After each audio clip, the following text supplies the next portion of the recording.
자, 오늘은 창세기 18장 17절과 18절 두 절 말씀을 보겠습니다. 내가 아브라함에게 숨기겠느냐 하는 말씀입니다. 여호와께서 이르시되 내가 하려는 것을 아브라함에게 숨기겠느냐. 아브라함은 강대한 나라가 되고 천하 만민은 그로 말미암아 복을 받게 될 것이 아니냐. 아멘. 하나님께서 아브라함에게 숨기지 않겠다고 말씀을 하십니다. 이것이 성경입니다. 하나님이 택한 백성은 하나님이 하시는 일을 안다. 하나님이 하시고자 하시는 일을 가르쳐 주신다. 그래서 우리는 하나님으로부터 뭔가를 이렇게 받아가지고 살아야 돼요. 그래서 우리가 역사를 살펴보면, 아브라함의 역사를 보면, 아브라함은 창세기 12장에 이제 하나님께서 아브라함에게 나타나셔서 아브라함을 부르시고 너는 내 본토 친척 아비 집을 떠나서 내가 너에게 지시할 땅으로 가라 하고 명령하시죠. 이것이 성경입니다. 성경은 우리 하나님께서 사람을 만나주시고 음성을 들려주시고 그래서 우리를 뭔가 하도록 이렇게 역사해 주신다고 하는 사실을 우리가 먼저 배워야지만 하는 것입니다. 그러니까는 체험의 종교입니다. 우리 믿음은 체험입니다. 아브라함이 다 이렇게 하나님의 음성을 들었습니다. 그런데 그 전에 사람들도 보면 아담이라든지 그 다음에 아담의 두 아들 가인과 아벨의 이야기도 그렇고 다 하나님의 음성을 들었습니다. 그리고 가장 위대한 분으로 추앙받는 우리 에녹이라든지 이분도 하나님과 300년 동안 동행했다. 하나님의 음성을 들으면서 하나님과 교통하는 생활이 이루어진 것입니다. 노아도 마찬가지죠. 하나님과 동행한 사람입니다. 그래서 하나님과 동행했다는 말이 너무너무 중요한 말인데, 역시 이 아브라함도 하나님과 동행한 아름다운 믿음의 선진이었습니다. 그래서 오늘 살아가는 우리들도 하나님과 동행하는 사람이 돼야지만 천국 가는 거고, 하나님과 동행하지 못하면 우리는 천국 못 가는 사람이 되는 것입니다. 그저 어설프게 예수님을 믿기만 하면 다 구원받는다, 이런 소리를 자기 마음대로 해석해가지고서 그저 교회 다니고 믿는 척만 하면 그것이 그것이 천국 가는 길인 줄을 아는 사람은 뭔가를 크게 착각하고 있는 것입니다. 하나님과 동행한다는 것은 정말 내가 하나님을 늘 느끼면서, 우리가 누구와 동행하면 늘 느끼잖아요. 잠깐만 눈에 안 보여도 이 사람 어디 갔나 두려움거리고 찾게 되고, 그래서 불러와가지고 같이 있어서 동행을 해야 되는 것처럼 하나님과의 동행도 이런 똑같은 모습으로 나타나게 되는 것입니다. 그러므로 언제든지 어느 곳에 가든지 무슨 일을 만나든지 하나님이 나와 동행하고 계신가 하는 것을 늘 살펴보면서 잠시라도 하나님이 안 보이면 큰일 나는 것입니다. 이는 마치 어린아이들이 엄마와 동행하면서 잠깐이라도 엄마가 안 보이면 앙앙거리고 소리 지르고 울고 엄마 찾고 막 하는 것처럼 우리도 이렇게 하나님을 간절히 찾고 하나님과 동행하는 이 평안하고 아름다운 생활, 기쁨의 생활을 누릴 수 있게 되어야지만 하겠습니다. 그래서 우리가 창세기 12장에서 이제 아브라함이 부르심을 받아가지고 하나님 앞에 나오게 되는데, 그 다음부터 이렇게 쭉 보면은 나타나잖아요.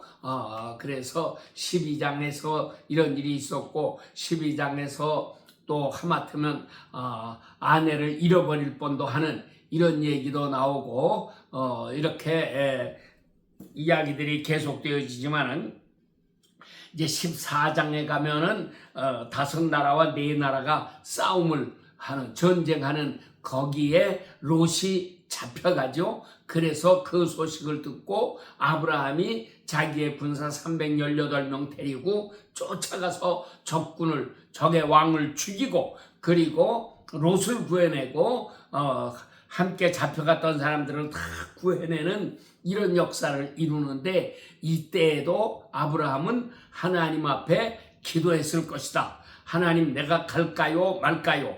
가면은 저들을 나에게 붙여주시겠습니까? 나에게 이겨서 내 조카 롯을 살려내올 수 있도록 이렇게 해주시겠습니까?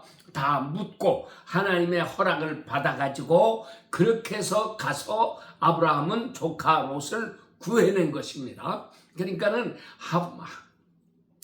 아브라함은 범사에 하나님께 여쭤보고 응답받고 그래가지고 하나님의 뜻인 것을 확인하고 이렇게 해서 살았다는 것을 우리가 알 수가 있죠. 특별히 이 전쟁에 나간다고 하는 것은 참 어려운 얘기입니다. 아브라함의 나이가 상당히 많이 되었을 텐데 이때에 자기의 사병들, 정식 군대가 아닙니다. 이런 사병들을 끌고 나가서 적을 물리치고 적의 왕을 죽이기까지 하고 이렇게 해서 조카 롯을 살려온다고 하는 게 얼마나 어려운 얘기입니까? 이런 건 보통 용기 있는 사람이 아니면 아마 어림도 없을 거예요. 그런데 아브라함이 이렇게 용기를 낼 수 있었던 것은 하나님 앞에 기도하는 가운데 하나님께서 가라 하는 명령을 받았고, 또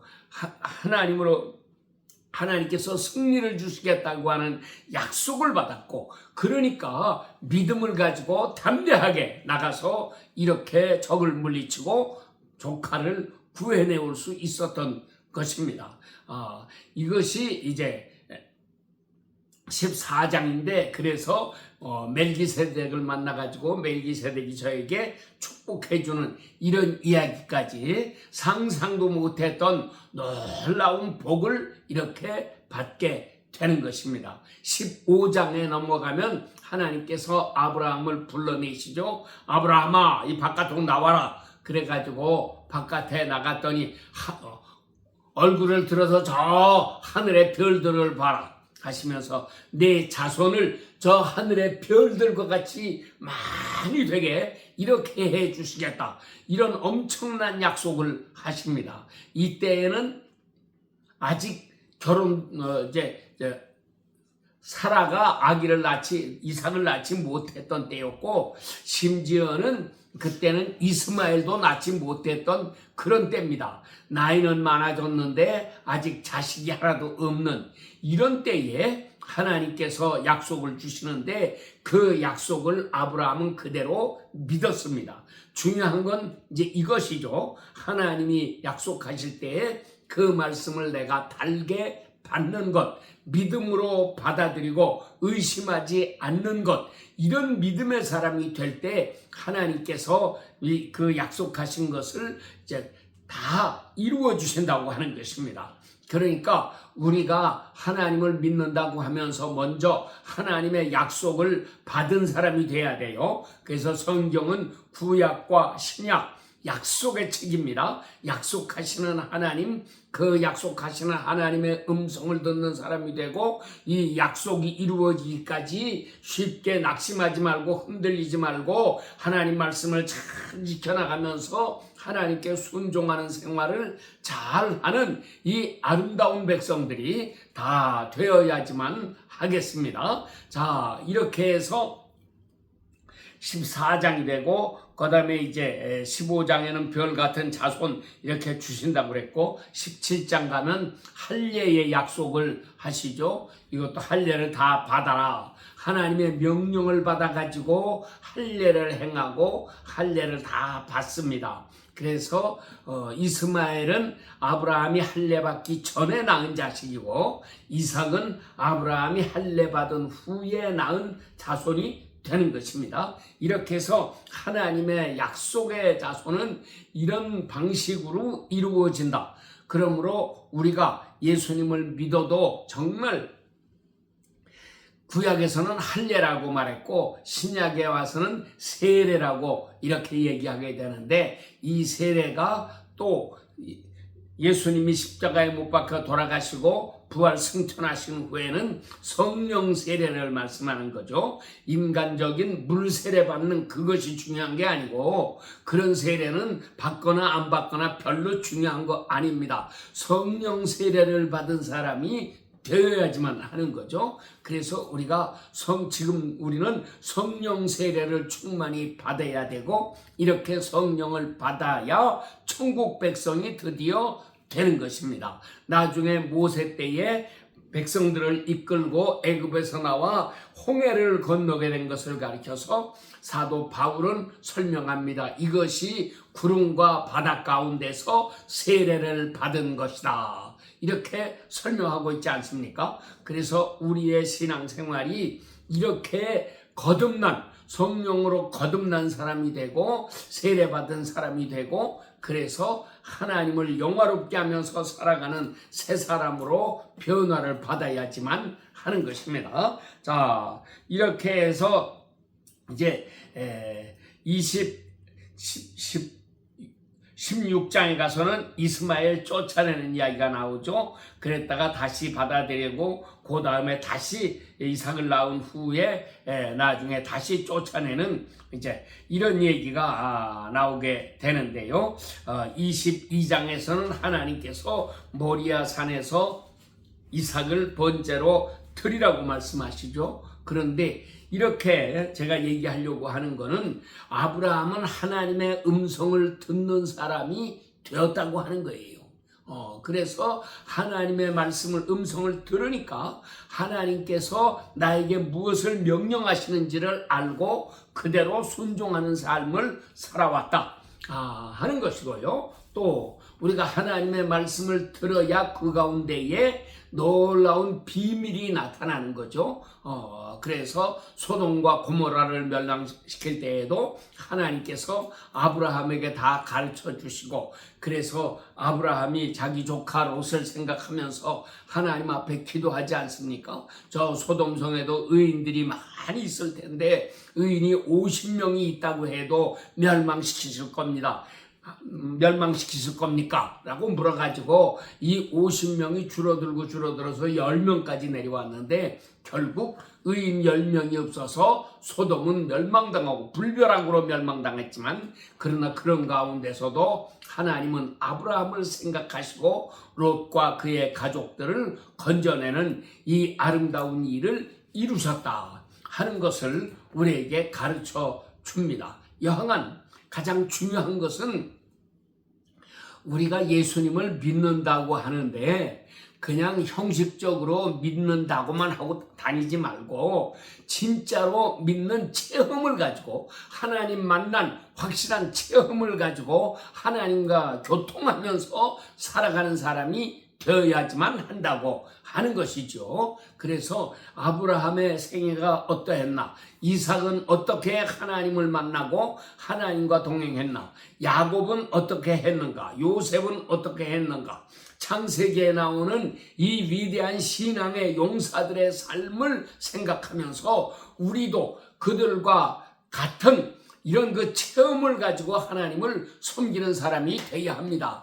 이 마지막 시대 사람들은 하나님을 믿노라고는 하면서도 그저 주일날 한번 교회 삐끔 얼굴 내밀어 보면 그걸로 다 신앙생활 잘하는 줄 알고 그것이 믿음의 생활인 줄 아는데 그건 믿는 생활 아닙니다. 하나님과 동행하는 사람이 돼야 믿는 사람이 되는 것입니다. 그러므로 내가 지금도 하나님과 동행하고 있는가? 오늘도 하나님이 나와 동행해 주셨는가? 오늘 내가 하는 모든 일에 하나님께서 동행하시고 은혜를 베풀어 주셨는가? 이것을 깊이 생각하면서 정말 우리 자신의 삶을 하루하루의 삶을 새롭게 고쳐나가지 않으면 우리는 신앙에서 타락할 수도 있습니다. 유대 나라에 이렇게 유대교 지도자들이 많이 있었고 하나님 잘 섬기는 것 같았지만 그러나 그 사람들은 아브라함이나 이삭과 야곱의 이 생활과는 한참 동떨어져 있는 이런 체험이 없는 그런 생활들을 했습니다. 하나님과 동행하신다는 걸 모르고 살았어요. 요셉은 하나님과 동행했습니다. 다니엘도 하나님과 동행했습니다. 그러니까 바로가 요셉을 볼 때에 하나님이 너와 함께 하시는구나 하는 것을 그가 깨달을 수 있었고, 또 바벨론의 포로로 끌려갔던 다니엘도 왕이 볼 때에 이 사람에게는 하나님의 거룩한 영이 있어서 하나님과 동행하는 사람이로구나. 다니엘만 그런 게 아니라 그의 세 친구들도 하나님과 동행하신다고 하는 것을 이렇게 왕이 깨달았는데, 이렇게 돼야 전도가 되는 거죠. 하나님을 이방에 전할 수 있게 되는 것입니다. 그런데 오늘날 우리들은 이런 체험이 없이 그냥 겉으로만 믿는 척하고 이렇게 교회만 들락날락 하고 다니니까 이사야 1장에서 얘기하는, 지적해서 책망하시는 것처럼 성전 뜰만 밟고 다니는 그런 무리가 되면은 절대로 안 되는 것입니다. 그래서 오늘 이 말씀을 듣는 여러분들이 하나님이 정말 나와 동행하고 계시는가, 내가 하나님과 동행하는 것을 날마다 체험하면서 살고 있는가, 이것을 깊이 살펴보면서 우리가 다 주님과 동행하는 그런 생활을 이루어 나가야지만 하겠습니다. 마지막 때에 하나님은 이런 사람을 통해서 새로운 역사를 이루어 나가십니다. 그래서 우리가 이 귀한 체험을 가지고 주님을 잘 섬기는 아름다운 사람들이 되어야지만 하겠습니다. 자, 그런데 오늘 본문의 말씀에 중요한 것은 하나님이 하시고자 하시는 일을 아브라함에게 알게 해주지 않겠느냐 하는 말씀이 초점이에요.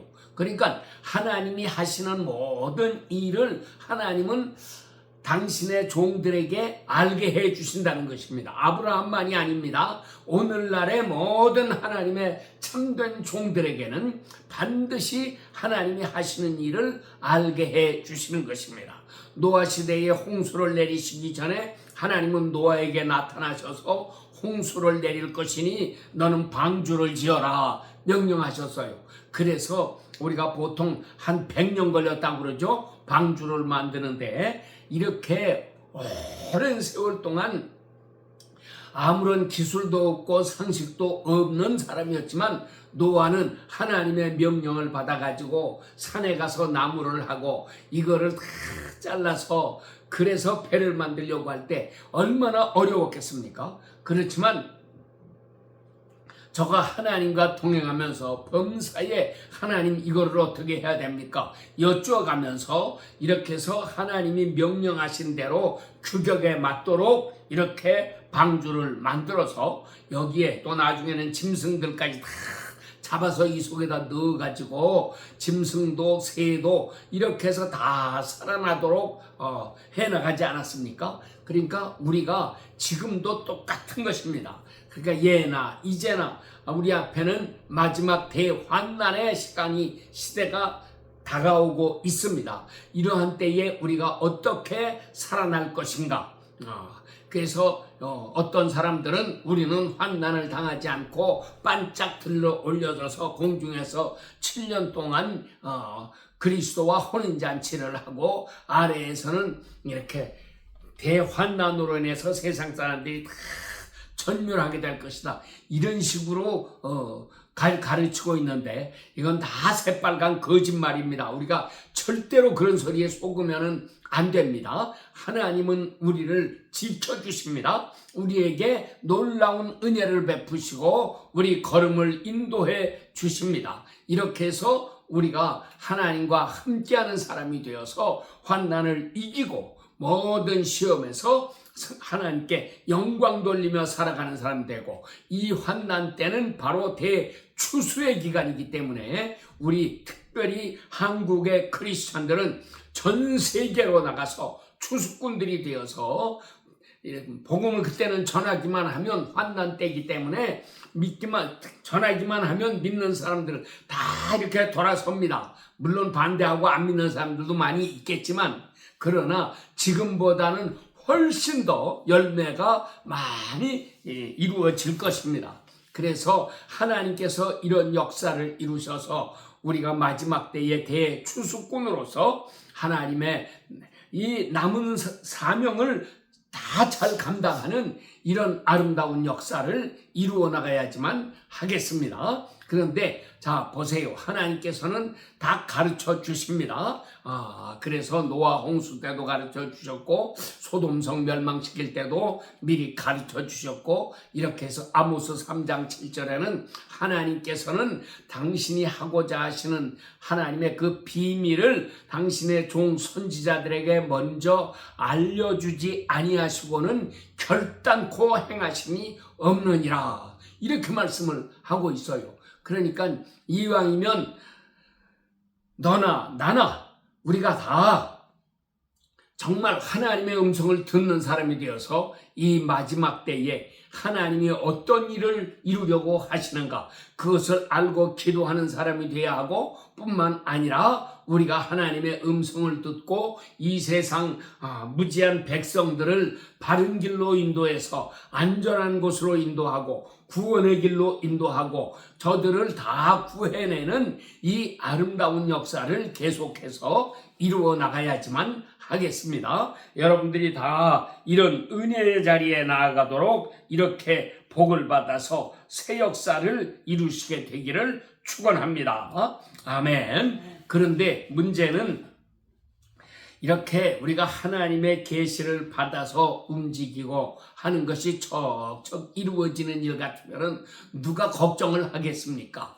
마귀란 놈은 제일 미워하는 게 우리가 하나님과 교통하는 거, 이거 미워하죠. 기도하는 사람 미워합니다. 그래서 기도하지 못하도록 방해합니다. 성경 읽는 사람 미워합니다. 그래서 성경을 읽지 못하도록 방해를 합니다. 성경을 읽지 못하도록만 하는 게 아니라 성경을 읽어도 무슨 뜻인지 깨닫지 못하도록 자꾸 역사합니다. 또 어떤 사람들은 성경을 읽고 연구하고 그래서 학자처럼 이렇게 좀 더 성경에 깊이 들어가려고 하는 사람들이 많이 있는데 이런 사람들에게는 잘못되게 가르쳐줘가지고 성경을 잘못 해석하도록 만듭니다. 그래가지고 우리를 멸망의 자리로 이끌어 나가는 것입니다. 그래서 우리가 이 마지막 때에 특별히 이런 문제를 조심하지 않으면 안 됩니다. 그래서 우리 성경에서 가장 경계하고 있는 게 뭡니까? 우리가 성경을 읽고 깨달으려고 할 때 가장 경계하는 게 첫째, 사도 바울이 갈라디아서 1장 6절, 7절, 8절, 9절, 4절에 다른 복음이라고 하는 것을 경고하고 있어요. 그래서 내가 보니까 너희들이 다른 복음을 쫓는구나. 다른 복음 따르는 것을 내가 이상하게 여기노라 하고 탄식합니다. 그러면서 너희가 만약에 내가 너희에게 복음 전한 그것 외에 다른 복음을 따르면 너희에게 저주가 있을 것이다. 그것이 비록 하늘에서 내려온 천사가 너희에게 전해준 것이라고 할지라도 저주가 있을 것이다. 이렇게 무섭게 경고하고 있습니다. 하늘에서 내려온 천사가 다른 복음을 전해줄 리가 없지만 그러나 마귀는 천사를 가장하고 우리 믿는 사람들을 찾아와 가지고서 하나님의 음성인 것처럼 천사의 아름다운 소식을 전해주는 것처럼 하면서 우리를 거짓된 길로 인도해서 나가는데 이게 뭐냐? 쉽게 얘기하면 이것이 다 싸구려 복음입니다. 믿는 척만 하고 교회 다니고 믿는다고 입술로만 고백하면 우리는 다 구원받았다. 이런 식으로 자꾸 가르쳐가지고 우리의 삶을 새롭게 변화시키는 이게 이루어지지 않도록 만드는 것입니다. 그러니까 우리가 먼저 철저히 회개해서 거듭나야 되는데 그 싸구려 복음에는 그런 게 없습니다. 그래가지고 우리가 그냥 입술로만 믿는다고 하면 다 구원 받은 거다. 그 입술로만 믿는다고 하는 거는 우리가 어린애들 놓고서 내가 말하는 대로 따라해라. 그리고 나는 예수님을 믿습니다. 나는 예수님이 그리스도이심을 믿습니다. 예수님은 하나님의 아들이십니다. 그분이 나를 위해 십자가에 못 박혀 돌아가신 것을 믿습니다. 이렇게 하면서 애들 얼마든지 가르칠 수 있어요. 애들이 그 말하면 다 따라서 잘합니다. 거기에다가 사탕 한 개씩이라도 주면서 시키면 얼마나 더 잘하겠습니까? 그런데 거기에는 구원이 없습니다.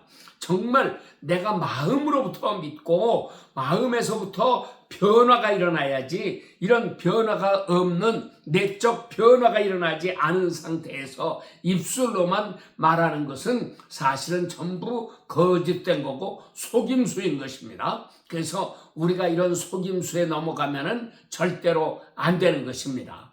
또 요한 1서에서 소위 적그리스도라고 하는 게 많이 나오죠. 오늘날 종말론을 가르친다고 하는 학자들은 이 적그리스도라는 것을 말세에 일어날 어떤 폭군에 대한 것으로 이렇게 해석을 하는데, 다 이거 성경을 왜곡하고 있는 것입니다. 잘못된 가르침인 것입니다. 성경에서 말하는 적그리스도는 예수께서 그리스도이심을 부인하는 자입니다. 예수께서 하나님의 아들이시라는 것을 부인하는 자들입니다. 예수님은 하나님이라는 사실을 안 믿는 자들입니다. 그러므로 요한일서 맨 마지막 절 5장 20절 21절인데 20절에서는 예수 그리스도는 참 하나님이시요 영생이시라 이렇게 고백을 합니다. 또 도마도 마지막 고백이 그거죠. 나의 주시며 나의 하나님이십니다. 이런 고백에 요한복음은 클라이맥스에 이르게 되는 것입니다. 그래서 우리가 예수님을 나의 하나님이라고 고백하는 사람들이 다 되어야지 합니다. 마귀는 이런 고백을 하지 못하도록 자꾸 회방을 놉니다. 그래서 우리를 성경 못 읽게 만들고 그 다음에는 성경을 읽어도 엉뚱하게 깨닫게 만들고 이렇게 하는데, 이제는 한술 더 뜹니다. 그래서 무슨 짓을 합니까? 이제는 성경을 왜곡하도록, 성경 번역을 잘못하도록 이렇게 만드는 것입니다. 그래서 요즘에 제법 그래도 공부 좀 했다는 학자라는 사람들이 특별히 헬라어나 히브리어 같은 거 원어를 좀 공부했다고 하는 학자연 하는 사람들이 성경을 해석을 자기는 가장 원문에 가깝게 해석한다 그래가면서 엉뚱한 해석을 하도록 이렇게 유혹하는 것입니다. 이런 데에서 우리가 정말 정신 바짝 차리고 하나님 말씀을 깊이 깨닫지 않으면 우리는 나도 모르는 사이에 거짓된 가르침에 속아서 넘어갈 수밖에 없습니다. 여러분들이 이 마지막 때에 정말 성경을 사랑하는 마음 가지고 자꾸 읽는 사람이 되어야 합니다. 이 어려운 걸 어떻게 읽습니까? 그런 사람 많아요. 그래요. 그런데 옛날 우리 어른들이 그렇게 가르쳤어요. 옛날 공자왈 맹자왈 하면서 이 사서삼경 같은 거 읽고 그러려면 그거 얼마나 어렵습니까? 글자 자체도 어렵거니와 글을 읽는다고 해도 무슨 뜻인지를 모르니까 이렇게 어려워했는데, 그런데 우리 조상들이 그렇게 가르쳤어요. 그래서 독서 100편이면 의자현이라. 독서, 그러니까 책을 100번을 읽으면 뜻이 저절로 나타난다. 그렇게 가르쳤습니다. 그러니까 우리가 성경도 한두 번 읽어가지고 뭐가 다 아는 척하지 말고 자꾸 읽어야 합니다. 100번 읽으면, 100독을 하면 100독 읽은 것만큼 하나님이 뭔가 깨달음을 주시는 거죠. 주시고, 1000독을 하면 1000독을 한 사람에게 걸맞는 그런 깨달음을 또 주시는 거고, 10,000독을 하면 10,000독에 읽은 사람에게 합당한 그런 은혜를 주셔서 깊은 깨달음을 주시는 것이고, 그래서 우리가 성경을 더 사랑하고 열심히 읽어서 하나님의 진리에 깊은 세계에 들어가는 사람들이 다 되어야지만 하겠습니다. 여러분들에게 이 놀라운 은혜의 역사가 일어나게 되기를 축원합니다. 그런데 우리 성경에는 하나님의 성경책은 다른 경전, 불경이라든지 유교의 경전이라든지 이런 것과 근본적으로 다른 게 있어요. 이것은 하나님은 말씀이시기 때문에 그렇습니다. 하나님의 말씀은 인간의 말과는 다릅니다. 그래서 하나님 말씀을 우리가 아무리 읽어도 도무지 깨달아지지 않고 답답할 때가 많은데 성경은 성령으로만 깨달아지는 것이기 때문에 우리가 성령의 충만함을 받아서 깨달아야 되고 또 성경을 뜨겁게 사랑하는 마음을 가지고 읽어야 깨달아지는 거지, 사랑하는 마음이 없이 이것을 하나의 학문으로 여기고 공부하려고 한다든지 이것을 내가 내일 설교하기 위해서 어떻게 설교할까, 그런 설교의 방편으로 성경을 써먹으려고 하면 성경이 절대로 바르게 깨달아지지 않습니다. 하나님 말씀을 사모하는 마음을 가지고 이 말씀을 깊이 깨닫고 하나님의 은혜의 세계에 들어가기 위해서 하나님 앞에 더욱 간절하게 은혜를 구하면서 이 말씀을 읽어나갈 때에 하나님께서 이 말씀 속에 감추어져 있던 비밀을 열어주시면서 우리에게 하나하나 깨우쳐 주실 것입니다. 그러므로 성경은 철저히 회개한 사람들에게 먼저 임합니다. 그래야지 하나님의 깊은 세계를 보여주시는 거예요. 그 다음에 하나님 앞에 열심히 기도하는 사람들에게 말씀을 깨닫게 해 주십니다. 말씀을 읽어나가다가 혹시 어려운 문제가 부딪히면 그 문제를 가지고 하나님 앞에 매달려 기도해야 됩니다. 하나님, 이 말씀이 무슨 뜻입니까? 이 말씀을 내가 바르게 깨닫게 해 주세요. 기도하면서 말씀을 읽어야 합니다. 물론 좋은 주석책들이 많아서 보면은 이 구절에 대해서는 이러한 해석들이 있다 하는 것을 여러 학자들의 해석을 전부 소개하는 그런 책들도 있습니다. 그렇지만 그런 거를 읽으면은 오히려 어느 것이 옳다고 깨달아지는 게 아니라 오히려 더 혼란해질 수도 있습니다. 그러므로 우리는 그런 인간들의 해석에 우리가 맡기고 그거를 따르려고 하지 말고 그거는 그냥 참고로 우리가 들어두는 거고, 정말 하나님이 뭐라고 말씀하시는지 사모하는 마음을 가지고 말씀을 대하게 되면 이 말씀을 하나하나 우리 마음에 깨닫게 하시고 은혜의 깊은 세계에 들어가게 해 주실 것입니다. 또 우리가 요한복음 15장 15절 보면 예수님께서 친구에 대해서 말씀을 하시는데 13절에서는 친구 사이에는 목숨까지도 줄 수 있어야 된다 하고 말씀하시고 14절에서는 너희가 내가 명하는 대로 행하면 곧 나의 친구라. 말을 잘 들어줘야지 친구다. 예수님 말씀 잘 순종해야 예수님의 친구가 되고 예수님도 우리를 친구로 삼아 주신다. 이런 말씀이고요. 15절에 가서 보면은 내가 이제부터는 너희를 종이라 하지 아니하고 친구라 하였노니 종은 주인이 하는 것을 알지 못함이라. 그러나 내가 너희를 친구라 하였노니, 왜 친구라고 했어요? 내가 내 아버지께 들은 것을 너희에게 다 알게 하였음이라 하고 말씀을 합니다. 친구 사이에는 이렇게 하나님 아버지의 비밀, 하늘의 비밀, 이 세상의 비밀을 다 가르쳐 주겠다고 약속하신 것입니다. 그러므로 우리가 먼저 예수님과 친구 관계를 바르게 갖는 것이 중요합니다. 예수님의 참 친구가 되면 놀라운 세계가 열립니다. 예수님이 하늘의 비밀을 가르쳐 주십니다. 이 세상에서 일어날 일들을 가르쳐 주십니다. 앞으로 어떤 일을 하시겠다고 우리에게 가르쳐 주십니다. 그래서 우리가 기도하면 그 기도를 들어주시고 응답하시고 놀라운 복을 내어 주십니다. 그래서 우리의 삶이 그리스도의 은혜로 충만한 삶이 되고 예수님과 끊임없이 교통해서 하나님을 영화롭게 하는 복된 자리에까지 나가게 되는 이 아름다운 역사가 이루어지게 되시기를 축원합니다. 아멘. 기도.